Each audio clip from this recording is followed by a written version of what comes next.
Memphis, Tennessee was once the jewel on the Mississippi, but it has since become a microcosm of what George Soros wishes for America. And in Memphis, we have one of our senior editors who resides there. Let's take a look.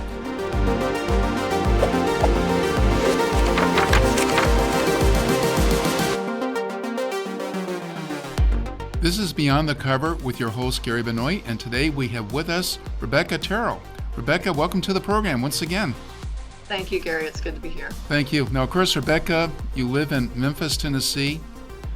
You have been there for many years. It's your home.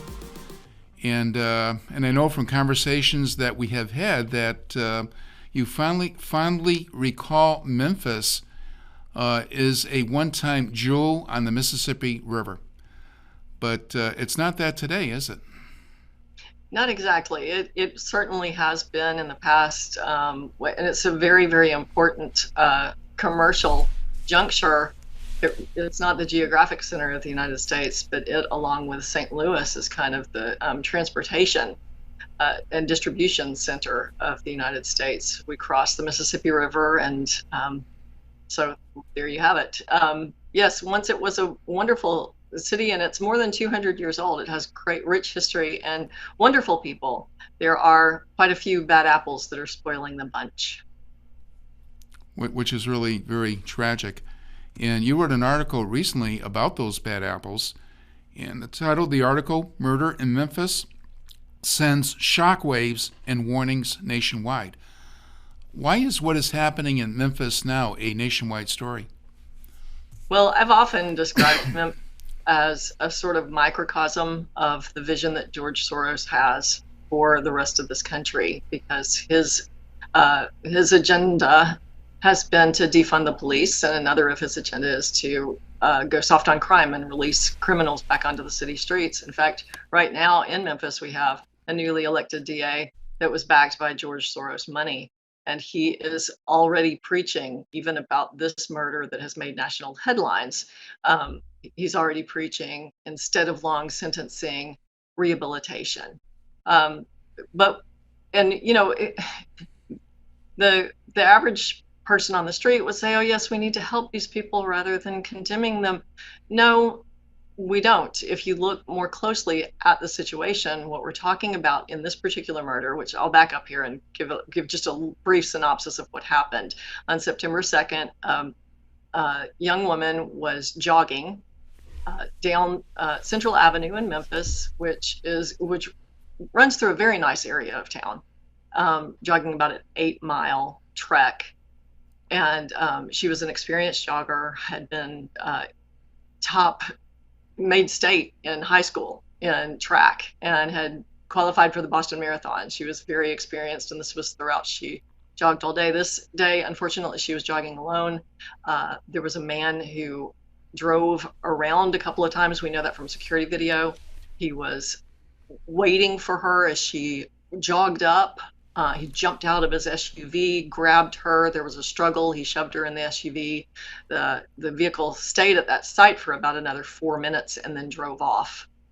We know now from police reports that he had obviously already killed her at that point, took her to a South Memphis location, a vacant duplex, dumped her body behind that, and then drove to his brother's apartment where he started cleaning out his vehicle. So he's now charged with murder, first degree murder, aggravated kidnapping, tampering with evidence, and there are other charges that are likely to be coming to once the autopsy results happen. I think the reason that this story hit the national news was twofold. Number one, Eliza Fletcher was from a very prominent family in Memphis. And number two, there was a lot of victim shaming after this happened. What was she doing out so early in the morning, jogging alone? She shouldn't have been doing that on city streets of Memphis where crime is so bad. We have the highest murder rate in the country in Memphis, and we have one of the highest crime rates and violent crime rates in Memphis as well. And and also they were saying, oh, she shouldn't have been dressed that way. She was dressed as a lot of joggers are these days, in a sports bra and shorts. And so joggers nationwide have taken that, are in umbrage against all of that victim shaming. And there have been some fantastic shows of support. 1 week after her murder, thousands came out and jogged her normal path at 4 o'clock in the morning. Yep. And of course, you were with them. I did. I live streamed from there, and you can go on our locals channel at the New American. Is it thenewamerican.locals.com? Is that our address? I'm sorry, I don't know that right off, but people We'll are put that pretty. right on the screen so that people can That's find it. right. Right. People are pretty internet savvy anyway.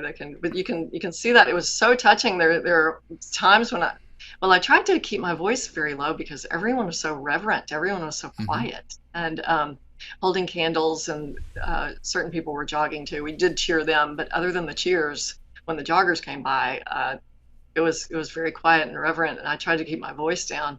But there were times when I just cried, and everybody did, because it was really beautiful, just a beautiful show of support and solidarity. But people are furious too about the issue of this soft on crime. And that is the other reason this story is so important nationally, is if you want to see what soft on crime results in, look at Memphis. And of course, that side of the story, Rebecca, did not get very much attention at all, if it got any attention in the national media. But could you talk now about the connection between this terrible murder, which is just one of many murders in Memphis? As you pointed out, Memphis has become the murder capital of the United States in terms of the murder rate. Maybe there are more murders in terms of total numbers in places like New York City, which has a much larger population, but the murder rate is actually higher in Memphis than Detroit or New York City or anything else. And but what is causing that, or are there causes? Well, let's take this particular criminal as an example. His name is Cleota Abston Henderson. He goes by two different last names.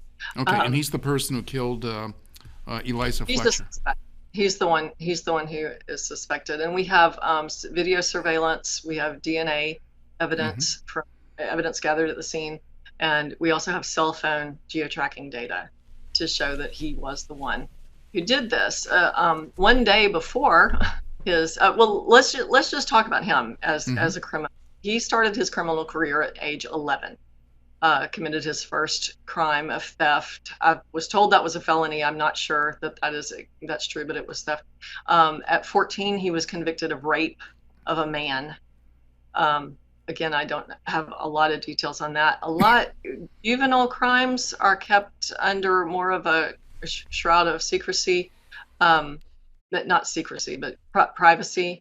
And then he was in and out of the Shelby County Youth Services Bureau, Criminal Bureau, for his entire until he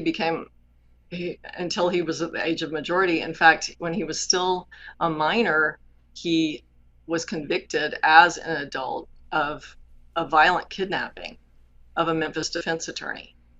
He actually got 24 years, I think, and then served 20 years of that, and got out in 2020. Now, initial news reports said he hasn't committed any crimes since 2020 until the death of Eliza Fletcher. That's not true. We have found out the day before he abducted Eliza Fletcher, he had stolen bank cards from a woman and used those. But we found out the day that they found Eliza Fletcher's body, which was the following Monday, that he was actually involved. He committed a rape in September of 2021. The police actually knew he was the likely suspect. They sent the sexual assault kit to Tennessee Bureau of Investigation for analysis. That analysis took 11 months. And the day that Eliza Fletcher's body was found was the day that the analysis results came back and confirmed that he was the perpetrator in the violent rape and kidnapping in September of 2021. If they had processed that in a timely fashion, then he wouldn't have been on the streets to do any more killing or raping. Well, there's or no doubt assault. about that, but should he have been on the streets to begin with, even at the time of that earlier rape? Because you went Exactly. through quite a rap sheet.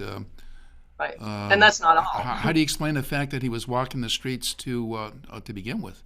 It's a soft on crime attitude. Everybody's and people think, people who have consciences think that everyone has a conscience. That's not true. A Hmm. conscience is a gift from God, and the criminal mindset is not. That's not some poetic way of describing someone who's in prison. No, there is a criminal mindset, and these people do not have consciences, and they're also. You also have to realize, as you and I have spoken before, Gary, mankind, each individual man or woman, is both a spiritual and material being. There's also a spiritual aspect to this. Yeah. They are, if we're going to talk about rehabilitation, but we're going to leave God out of it, which all of them do, state and federal, county, any level of government now these days, leave God out of it. Don't talk to me about rehabilitation. It's not going to happen. I think what is so tragic as well, not just leaving God out of it, but the fact that the policies that we're following, these soft on crime policies, seem engineered to bring about anarchy, which is then being used as a rationale for a consolidation of power, including a move from local police to a national police, which of course is a very dangerous move because with local police, they were responsible to the local communities. They are protecting and serving their fellow citizens. But when you have police controlled by the central government or the national government in Washington, their purpose is no longer to serve the local citizens. Their purpose instead is to impose the dictates of those in power in Washington. And That you is can so true. certainly see things going in that direction. So let's look a little bit more at George Soros and his policies, because as you pointed out, he supported the DEA there, who was putting in place these soft on crime policies. But those policies also include defunding the police. Now, obviously, the police department in Memphis is getting some funding because there's still a police department there, but are they getting the funding they need to get? Are they getting the funding they have gotten in the past? And how big is that police department today compared to what it was in the past and what they need in order to control crime? That is a huge issue that has been going on for a long time, and that's another reason that I say Memphis is a microcosm of this dystopian Hmm. vision that the George Soros ilk have for these soft on crime people. We have a very large metropolitan area that takes up a large portion of the county. The city has in place a rule that you have to live inside the city limits in order to be a police officer. That seems to make sense at first, but when you consider the outlying area, there's so many people Memphis has a whole lot of suburbs, and all of these suburbs interact as one great metropolitan area. As a result, anyone who is qualified to be a policeman can go to Bartlett or Collierville or South Haven or any of these other towns, get better benefits, have a much lower crime rate to have to deal with. And we're losing police officers to these suburbs because of that rule about you have to live inside Memphis city limits, and because our police officers don't get the compensation that they get in the suburbs and all of the benefits that they offer in the suburbs. So, I mean, that along with the fact that so many people are retiring and the recruitment is down at the police academy here. And then you had COVID come in, and a lot of people chose early retirement rather than getting the job. So you have all of these things, just kind of a domino effect, that are spelling trouble for the police force here in Memphis. We actually, the latest number that I heard, we have a deficit of 900 police officers. There are 900 police officers they need on the streets of Memphis right now who are not there because of How, all these policies. do you know how many they have today, actually, on the It's, force? I want to say it's around 1,300. I Hmm. can't remember the exact numbers, but I'm not far off. I'm not. But I'm not 900 obviously is a very significant number, a very good part hugely. of the total. Exactly. So it sounds Exactly. like there may be a little bit more than half staff. Right. Exactly. And when you're talking about a city that has a huge gang problem. I mean, just look at places that are not soft on crime. Look at places that have uh, harsh penalties for crimes. You don't have the crime rate. These these criminals, again, that criminal mindset, they don't care. They get street cred when they commit these crimes. They get respect among their own kind, and it's a hierarchy. When you, especially, I mean, if you have an altercation with somebody hand to hand combat, you get a lot more respect than you do somebody who shoots from a distance, say, so to Mhm. speak. If that person you have an altercation with happens to be a police officer, wow, your street cred goes way up. And that is the criminal mindset. There's no remorse. And we don't need to treat these people as if they're just, oh, I'm just a victim of my circumstances. And in many cases, they are victims of their circumstances. And in many cases, they're paying for the crimes of their parents. This one particular criminal that we've been talking about in relation to Eliza Fletcher, his father is serving a 40-year prison term right now for some violent offenses. So, it's kind of a generational demon, I guess, that's being passed down father to son. But that doesn't mean we need to go soft on him. He needs to pay the price for his crime.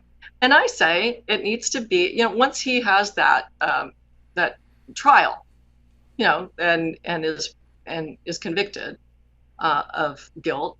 Again, he is innocent until proven guilty. But once he is convicted, if he is convicted, he needs to be told, you are going to be put to death, and you have the right to decide whether you're going to repent beforehand. And if you do, that's great. But even if you do, you will still be put to death because this was a crime. This was a capital crime against an innocent victim, and you are a repeat offender, and we're not going to allow it to happen again. Is the death penalty legal in Tennessee?